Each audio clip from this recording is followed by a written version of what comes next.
Industrial and technological museum হলো ভারতের পশ্চিমবঙ্গ রাজ্যের কলকাতায় অবস্থিত একটি বিজ্ঞান জাদুঘর। এটি ভারত সরকারের সংস্কৃতি মন্ত্রণালয়ের জাতীয় বিজ্ঞান জাদুঘরের অধীনে একটি ইউনিট। প্রাথমিকভাবে বৈজ্ঞানিক এবং শিল্প গবেষণা পরিষদ এর সরকারি এখতিয়ারের অধীনে। বিজ্ঞান ইন্ডাস্ট্রিয়াল অ্যান্ড টেকনোলজিক্যাল মিউজিয়াম সাধারণত ভারতের বিজ্ঞান জাদুঘর ধারণার পূর্বসূরি হিসেবে স্বীকৃত। বলে রাখি, এখানে গেলে তোমরা কি কি দেখতে পাবে। এখানে গেলে তোমরা দেখতে পাবে যে যেসব বিজ্ঞানের জিনিসপত্র আবিষ্কার হয়েছে সেগুলো আর কি মিউজিয়াম মতো করে রাখা আছে। 3D শো, কয়লা খনি থেকে কি করে শ্রমিকরা কয়লা তোলে, এইসব শোগুলো কিন্তু তোমরা দেখতে পাবে। এছাড়াও দেখতে পাবে সায়েন্স সিটির মতো বিভিন্ন অ্যাক্টিভিটিস, যেগুলো তোমরা নিজেরা আর কি করে দেখতে পারবে যেটা কি করে কি হচ্ছে। এবং দেখতে পাবে ফান এক্সপেরিমেন্ট বলে একটা শো আছে সেটা। আর সব থেকে যে জিনিসটা আমার মন কেড়ে নিয়েছে সেটা হলো এখানে কিন্তু দৃষ্টিহীন যারা ছাত্রছাত্রী আছে তাদের জন্য কিন্তু সায়েন্সের শো আছে। আমি এটা বুঝতে পারলাম না যে ওরা শোটা কী করে করবে, কিন্তু ওদের নাকি একটা বিশেষ কোড আর কি ফলো করে আর কি ওদের সেই সায়েন্স শোগুলো দেখানো, যেটা সত্যি কথা বলতে খুবই ইমপ্রেসিভ। বিভিন্ন গাড়ির ডেমো মডেল আছে, যেমন ধরো প্লেনের ডেমো মডেল, বন্দে ভারত এক্সপ্রেসের ডেমো মডেল। শুধুমাত্র যে দৃষ্টিহীন বা যারা ম্যাচিও তাদের জন্য যে সায়েন্স শোগুলো তা কিন্তু নয়, বাচ্চাদের জন্য অনেক সায়েন্স শো আছে। আমরা রওনা দিচ্ছিলাম হচ্ছে কিনা শো দেখার জন্য, এবং আমাদের কিন্তু 11টার সময় শো আছে, তারপরে 12টা, তারপরে 11:30 সময় যে কোল মাইন শো আছে সেটা দেখতে, এবং এই যে টিকিট দুটো অবভিয়াসলি। তো চলো দেখা যাক যে কোল মাইন শোতে কী আছে। প্রকৃতপক্ষে কোল মাইন শোটা হচ্ছে কি না কয়লা খনি থেকে শ্রমিকেরা কিভাবে কয়লা তোলে আর কি, কিন্তু কয়লা খনিতে তো সবাই যেতে পারে না, তাই জন্য সেইটা আর কি সবার সামনে দেখানো হয়েছে, এবং এর জন্য কিন্তু আলাদা করে টিকিটও কাটতে হয়। বিশেষত মানে শ্রমিকদের জীবন সম্পর্কে, মানে শ্রমিকেরা কীরকম কষ্ট করে আর কি কয়লাগুলো তোলে এবং এখানকার মানে পরিবেশ কেমন, মানে কয়লা খনির নিচে, সেটাই আর কি তুলে ধরা হয়েছে। এবং এখানে কিন্তু এসি টেসি ছিল না, নর্মালি যেরকম টেম্পারেচার বাইরে ছিল এখানেও কিন্তু সেরকম টেম্পারেচার ছিল। এবং তোমরা দেখতে পেলে একজন টস মেরে আর কি ওগুলো বোঝাচ্ছিল, মানে ওদের আর কি গাইড যিনি ছিলেন তিনি আর কি বোঝাচ্ছিলেন, মানে বিড়লা মিউজিয়ামের যিনি আর কি কর্মী, তো তিনি আর কি সবাইকে বুঝিয়ে দিচ্ছিলেন। এবং এখানে কিন্তু তোমরা ভিডিও করতে পারো, কোনো অসুবিধা নেই, সব কিছু অ্যালাউ। কয়লা খনির নিচে আর কি যেরকম টেম্পারেচার থাকে, আমার মনে হলো কেন জানি না অনেকটাই বেশি হাই টেম্পারেচার ছিল উপরের থেকে নিচে। এবং এই যে তোমরা কয়লাগুলো দেখতে পাচ্ছ এইগুলো কিন্তু আসল কয়লা, এবং দেখো মানে বিভিন্ন পুতুল মতো করা আছে। এবং এখানে আমি কেন জানি না দেখে মনে হলো কেউ ভিডিও করছিলেন না, কিন্তু আমি গিয়েছিলাম অবভিয়াসলি ভিডিও করার জন্য, তো আমাকে তো করতেই হতো। এবং এখানে মানে পুরো যে দেয়াল জুড়ে যে কয়লাগুলো দেখতে পাচ্ছ ওগুলো কিন্তু আসল কয়লা না, গাড়িতে যে কয়লাগুলো ছিল সেগুলো কিন্তু আসল কয়লা। দেখো আমি একটু ঘষে দেখাচ্ছি, এগুলো কিন্তু একদম পুরো অরিজিনাল কয়লা। আর মুখ থেকে তো অনেক কিছুই শুনলে, এবার চলো গাইডদের মুখ থেকে শোনা যাক, এবং যে যন্ত্রপাতিগুলো আছে সেগুলো তোমরা রিয়েল সাউন্ড শুনো।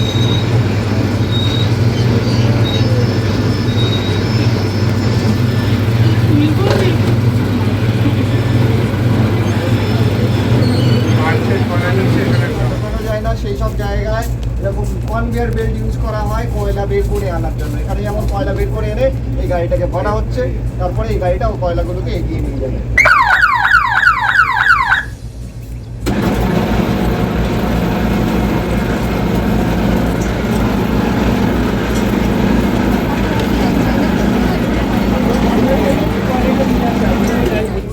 তখন এরকম রুট সাপোর্ট ইউজ করা হয় কাঠের, কারণ কাঠ খুব হালকা হয়, বয়ে নিয়ে যাওয়া ইজি হয়, তাই জন্য কাঠের রুট সাপোর্ট এখনো ইউজ করা হয় আন্ডার কনস্ট্রাকশন। আস্তে আস্তে এগিয়ে আসলে এরকম হাইড্রোলিক রোডসের ইউজ করা হয়েছে। নাম হলো শেয়ারিং কাটার।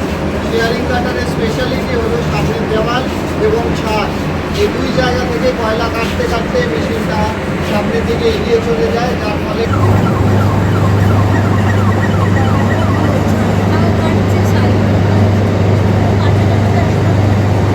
তো গাইজ এখন আমাদের স্পেস 3D শোর টাইম, এবং 12:30 থেকে হওয়ার কথা ছিল। তো চলো দেখা যাক যে স্পেস 3D শোটা কেমন কি দেয়। এবং একটা জিনিস আমি খেয়াল করে দেখলাম যে কোনো ঘরেই কিন্তু এসি নেই। 3D শোয়ের জন্য আমাদের কিন্তু 3D গ্লাস দেওয়া হয়েছিল, এবং এই গ্লাসগুলো কিন্তু খুবই এক্সপেন্সিভ হয়, 4,000 টাকা করে দাম, মানে ফাইন আর কি যদি হারিয়ে যায় বা ভেঙে যায়। তো আমি এক্সপেক্ট করেছিলাম হয়তো কোনো স্পেস শোটা হবে, কিন্তু আমি খুবই ডিসঅ্যাপয়েন্টেড হয়ে গিয়েছিলাম যখন দেখলাম যে জাস্ট একটা সিঙ্গেল স্ক্রিনে কার্টুন শো হচ্ছে। আমি এখন কারেন্ট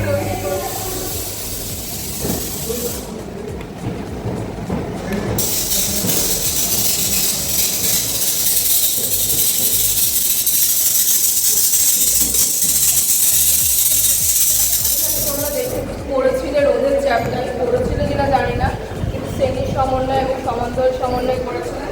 এবং এটা হচ্ছে কিনা সমান্তরাল সমন্বয়। আমি যদি সুইচ রাখি তাহলে কী করে আর কি সেটিংগুলো আছে সেগুলো দেখাবে। আর এটা হচ্ছে কিনা শ্রেণী সমন্বয় সিরিজ কানেকশন। দেখা যাক এটা কী করে আর চলে। এইটা হচ্ছে শ্রেণী সমন্বয়। এখানে যে যন্ত্রপাতিগুলো তোমরা দেখতে পাবে সেগুলো সব কিছুই আর কি আগে থেকে সেটিং করা আছে। তোমাকে জাস্ট হয় কিছু জায়গায় ঘোরাতে হবে বা কিছু জায়গায় সুইচ চাপতে হবে, এবং এখানে যে জিনিসগুলো আছে সেগুলো কারেন্ট এবং পুরোপুরি ম্যাগনেটের ওপরে তৈরি, এবং সব দেয়ালে দেয়ালে কিন্তু লেখা আছে যে কী করে কী করতে হবে, এবং এর বৈজ্ঞানিক ব্যাখ্যাও কিন্তু লেখা আছে। এবং এই যে তোমরা ঘরটা দেখতে পাবে এটা কিন্তু হচ্ছে দৃষ্টিহীন লোক মানে ব্যক্তিদের জন্য, মানে দৃষ্টিহীন শিক্ষার্থীদের জন্য।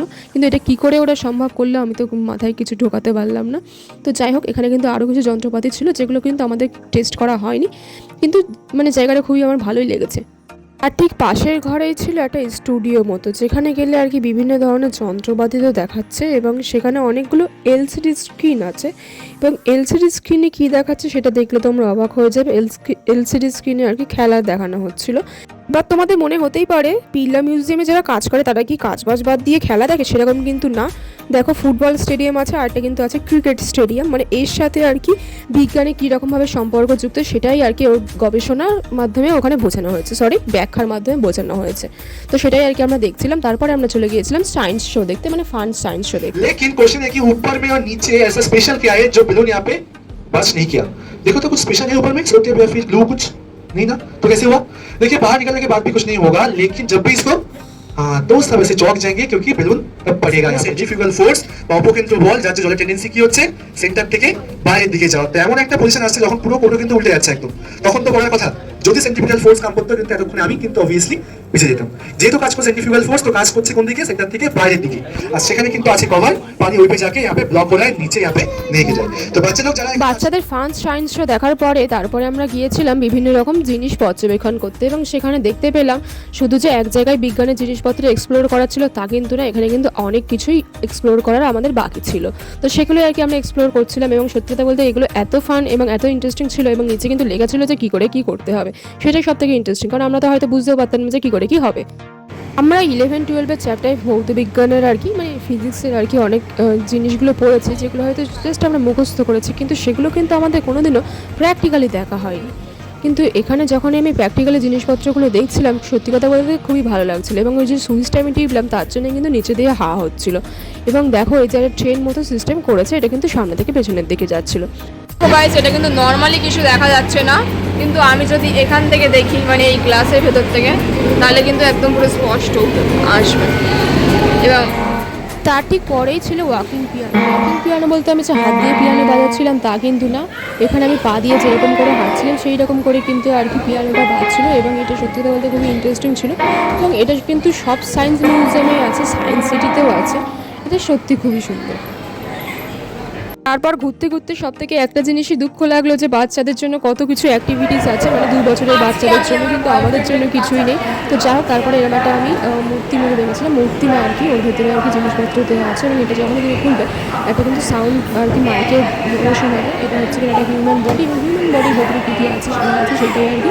তো আমরা জাস্ট হেসে লুটোপুটি খাচ্ছিলাম, তো সেখানে আমরা একটা ফান অ্যাক্টিভিটিস করছিলাম, কারণ বাচ্চাদের জায়গাতে আমাদের এমনি ঢুকতে দেয়নি। তো গাইস আমি এখন যাচ্ছি ভুলভুলাইয়াতে, দেখা যাক, মানে সবই তো তোমার লাগছে দরজা, কোনটা যে আসল আমি বুঝতে পারছি না।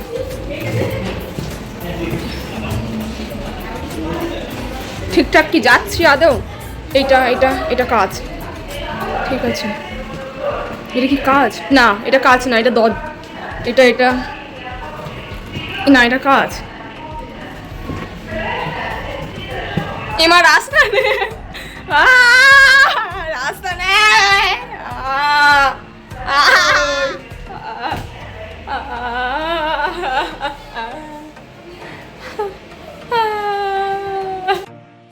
তারপর ভুলভুলাইয়াতে কিছুই যখন খুঁজে পাচ্ছিলাম না, তখন ওর যে স্টাফগুলো ছিল আর কি সেগুলো আমাকে আর কি বের করলো ওখান থেকে। তারপরে ঘুরতে ঘুরতে আর কি মিউজিয়ামটা ঘুরে ঘুরে দেখছিলাম। কিন্তু এখানে একটা জিনিস আমি দেখলাম, এখানে যে জিনিসপত্রগুলো আছে সবই কিন্তু ডেমো মডেল, এবং জিনিসপত্রগুলো কিন্তু হাই প্রাইস, মানে আর কি মিউজিয়াম আর কি যেরকমই হয় সেরকমই আর কি। মানে সায়েন্স মিউজিয়াম, মানে কবে কোন টেলিফোন আবিষ্কার হয়েছিল সেই টেলিফোনের আর কি ডেমো মডেল সব কিছুই আর কি এখানে দেখা যাবে, এবং এখানে যদি পড়ে শেষ করা যাবে না এরকম একটা ব্যাপার। এবং এখানে দেখো একটা ইমেল আছে, মানে ইমেল কবে কোথায় আবিষ্কার হয়েছিল সব ইংলিশে ডিটেলস দেওয়া আছে, বাংলাতেও কিছু কিছু আছে, কিন্তু ম্যাক্সিমাম যেটা আছে সেটা কিন্তু ইংলিশে ডিটেলস দেওয়া আছে আর কি। তারপরে হচ্ছে কিনা যে টেলিফোনগুলো ছিল সেগুলো কিভাবে আবিষ্কার হয়েছে না হয়েছে এলসিডি স্ক্রিনে কিন্তু সেগুলো লেখা ছিল। তারপর আমরা চলে গেছিলাম ম্যাথমেটিক্স সেকশনে এবং এটা যেহেতু আমার ফেভারিট সাবজেক্ট, মানে অবভিয়াসলি আমি এটা নিয়ে পড়াশোনা করেছি, মানে আমার ম্যাথ অনার্স ছিল। তো এখানে আমি গিয়ে দেখছিলাম যে প্র্যাকটিক্যাল কী কী আছে, কারণ থিওরিটিক্যাল তো আমরা সব কিছুই পড়েছি, কিন্তু প্র্যাকটিক্যাল কী কী আছে এবং সেখানে গিয়ে আর কি আমি একটু বেশি নকশা করছিলাম। তো স্টুডেন্টস তোমরা কি আদৌ আমার পড়া বুঝতে পেরেছো নাকি পারো? ফেসবুক জুড়ে আমরা এটাই দেখতে পাই a+b² ফর্মুলা আমাদের কোন কাজে লাগে বা a² + b² ফর্মুলা আমাদের কোন কাজে লাগে। তো কোন কাজে লাগে সেটাই কিন্তু এখানে আর কি ব্যাখ্যা দেওয়া আছে এবং ছবি সহ দেওয়া আছে এবং কিছু কিছু অ্যাক্টিভিটিসও আছে যেগুলো অবভিয়াসলি আমাদের জন্য না বাচ্চাদের জন্য, মানে আমরা যদি এই অ্যাক্টিভিটিসগুলো এখন করতে চাই তাহলে কিন্তু অনেক টাইম পার হয়ে যাবে। তো এখানে আর কি অনেক রকম নাম্বার সিরিজ দেওয়া ছিল যেগুলো সত্যি কথা বলতে গিয়ে খুবই ভালো ছিল।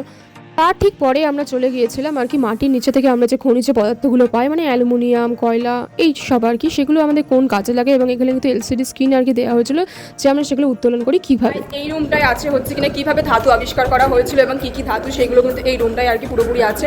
তো দেখা যাক যে কীভাবে ধাতু আবিষ্কার করা হয়েছিল এবং প্রত্যেকটা দেয়ালে করো দেখতে পাবে সমস্ত রকম ডিটেলস আর কি দেওয়া আছে এবং কোন ধাতু দিয়ে কী তৈরি হয় সেটাও কিন্তু দেওয়া আছে এবং কীভাবে নিষ্কাশন করা হয় যন্ত্রপাতি সব কিছুই কিন্তু দেওয়া আছে। তো আমাদের কিন্তু ট্যুর প্রায় শেষের দিকে এবং হচ্ছে কি না, মানে ট্যুর বলতে ব্লগটা পুরো শেষের দিকে এবং তো দেখো কত কিছু আর কি কোন কোন ধাতু দিয়ে তৈরি হয় সেগুলো আর কি দেওয়া আছে।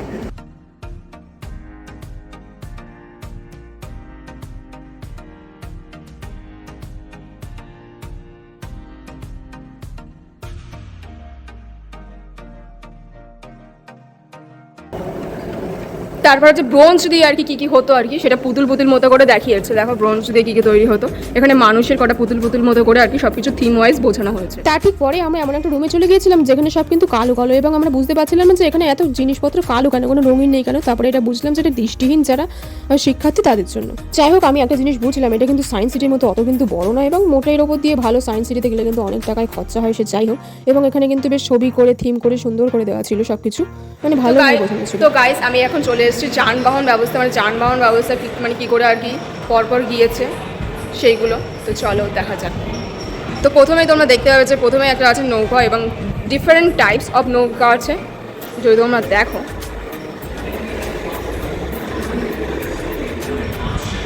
Ten years later, in 1840, the railways had grown to over 2,018 miles. In 1860s, the number surpassed 30,000 miles, and 20 years after that, the number had tripled to over 90,000 miles. India, then under the administration of the East India Company, was soon to enter the locomotive era. On the 16th of April 1853, the first passenger train service was inaugurated.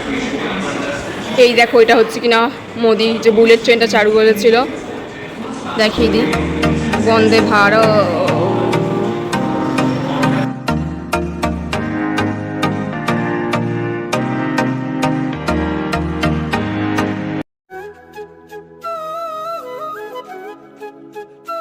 আমাদের মোটামুটি সব show এবং সব রকম experiment করা complete এবং বাইরে দেখো যে জিনিসগুলো সায়েন্টিফিক্যালি আর কি জলগুলো খুব সুন্দর করে যাচ্ছে। এবং তোমরা হয়তো এই কলটা অনেক সময় সায়েন্স সিটিতেও দেখেছো এবং এর বৈজ্ঞানিক ব্যাখ্যা হলো এর ভেতরে কিন্তু সাদা কালার একটা পাইপ ঢোকানো আছে এবং সেটা দিয়ে কিন্তু জল আসছে। প্রশ্ন হলো জায়গাটা তো ভালো লেগেছে কিন্তু সেখানে যাবো কি করে। তো বলে রাখি, বালিগঞ্জের কিন্তু বাস পাওয়া যায়, মানে তোমরা যখনই বলবে বিড়লা মিউজিয়ামে যাবো তোমরা কিন্তু বালিগঞ্জের বাস ধরে চলে আসবে এবং বাস নাম্বার হলো 43। শিয়ালদা থেকে কিন্তু যে কোনো বাসই পাওয়া যায়। যারা এইসব জায়গায় যায় আর কি তারা ম্যাক্সিমাম জন হাইজেনিক হয়। তো তাদের কাছে একটাই প্রশ্ন থাকে যে এখানে ওয়াশরুমটা কেমন। তো আমি বলবো যে ওয়াশরুমটা কিন্তু একদম পুরো নিট অ্যান্ড ক্লিন থাকে, সে নিয়ে কোনো অসুবিধার কোনো কারণই নেই। ভিডিও শেষে একটা কথাই বলে রাখতে চাই যে এই মিউজিয়ামটায় কিন্তু তোমরা ছুটির দিনে আসতেই পারো এবং একটা ভালো দিন কাটাতেই।